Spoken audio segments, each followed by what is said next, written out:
I want to go to a writer college where all I have to do all day is work on my novel and read books and not go to philosophy class.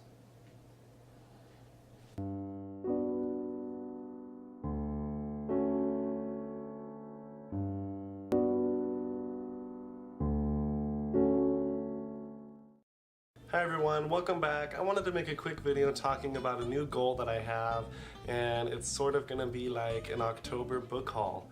Basically, I bought a lot of books in October because I was feeling really wordy, but I have this issue, which is that I buy books and then I never have time to read them, or that I don't make time to read them. So a new goal that I have in the months to follow is, one, read all the books that I bought, and two, read more books, because I'm a writer, and writers kind of have to read to know their craft, and that's something that I've been really bad about. So in the spirit of taking writing seriously, I'm going to be reading a lot more books. And so we're starting with this October book haul where I can show you the books that I bought this month, and I'm really excited about them. So here we go.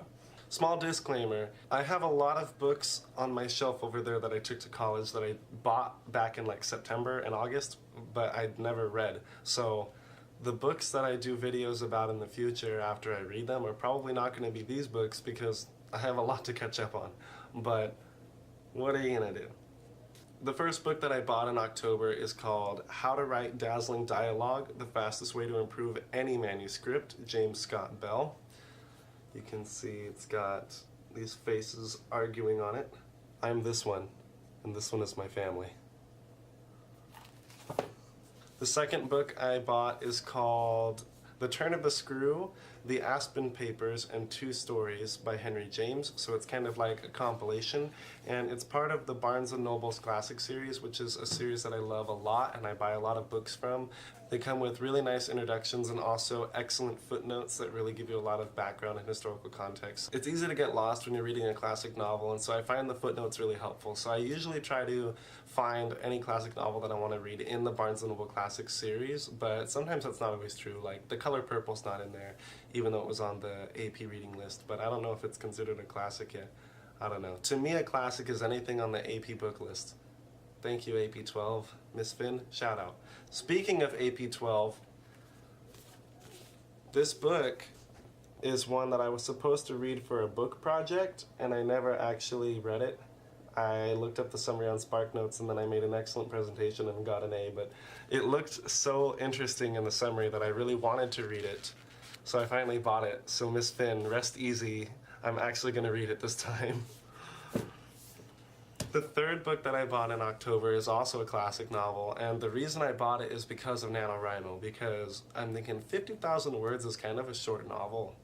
Like, wow, 50,000 words is a really short novel. And then I was reading online, like, what's an average length of a novel? And it talks about NaNoWriMo defining it as 50,000 words, and that The Great Gatsby by F. Scott Fitzgerald is 50,000 words about. So, as you can see, it's a really short book, but I did buy The Great Gatsby because I've never actually read this in high school, and I loved the movie, so I wanted to read it.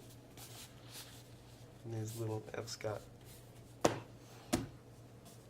The fourth book that I bought in October is The Girl on the Train by Paula Hawkins.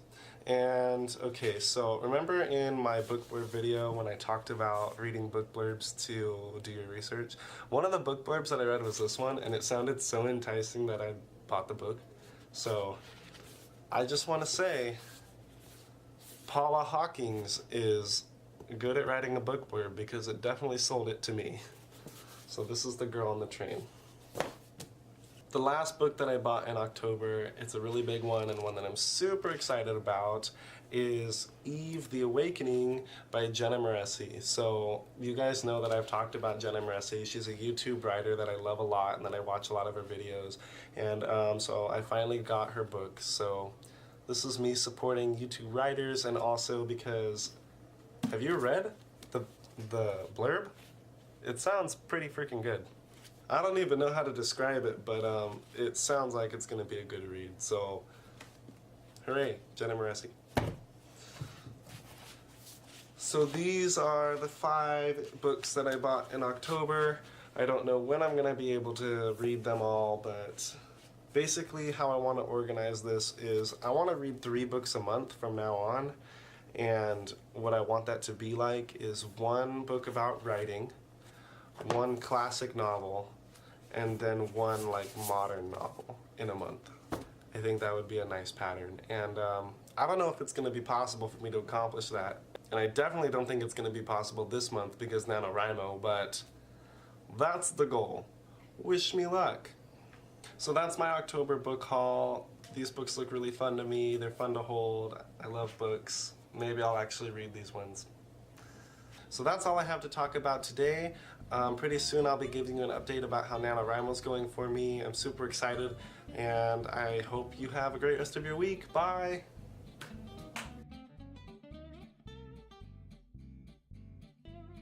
Accomplish that. They'd be banging on the 3rd floor. Whew. Is that necessary? Can you hear that?